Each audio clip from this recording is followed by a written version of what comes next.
الجولة التانية للدوري الانجليزي انتهت، وبنشوف حاجة عجيبة جدا ان متصدر الدوري الانجليزي مش مانشستر سيتي او مانشستر يونايتد او ليفربول او تشيلسي او توتنهام.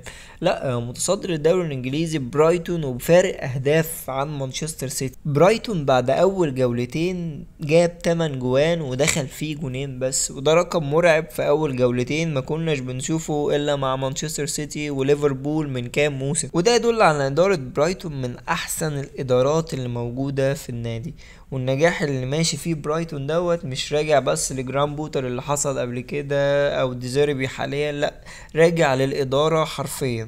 ولما نيجي نتكلم عن إدارة النادي لازم نتكلم عن الداهية المدير التنفيذي بتاعهم بول باربر، اللي هو عامل كل حاجة ليها نظام وبيعتمد على نظام الداتا في كل حاجة في النادي تقريبا. وفي حديث صحفي ليه قالك ان هو عنده خطة بديلة لكل حاجة في النادي، يعني لو عامل مشى من النادي هو عامل له خطة بديلة وعاملها في الحسبان. وكلامه ده منطقي ويدل على ان ازاي الفرقة خرج منها كل النجوم ديت ولسه الفرقة زي ما هي. لما نتكلم عن النجوم فالفرقة ما خرجش منها حد عادي، لا، خرج منها نجوم ونجوم كبيرة جدا وارقام كبيرة وفلكية. وده يدل برضو على نجاح الادارة في ان هم بيعرفوا يطلعوا لعيبة بفلوس كتير ويجيبوا لعيبة بفلوس قليلة. وده يدل ان هم بيركزوا جدا على الداتا.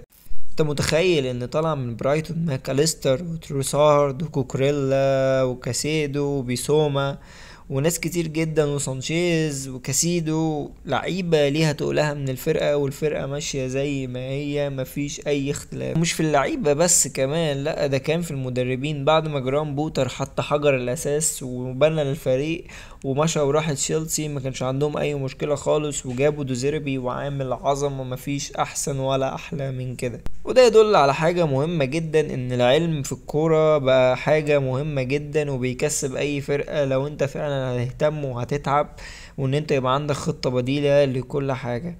وعشان كده لازم احنا هنا نهتم بالعلم في الكورة، ولازم نهتم جدا بالحاجات ديت، وتبقى عندك خطة مستقبلية لكل حاجة بتحصل لك في الفريق، مين ممكن يتصاب، مين ممكن يمشي، تبقى عامل خطة فعلا لكل حاجة في الفرقة زي ما برايتون كده عاملة. في اخر الفيديو لو عجبك الفيديو متنساش تعمل لايك وسبسكرايب. السلام عليكم.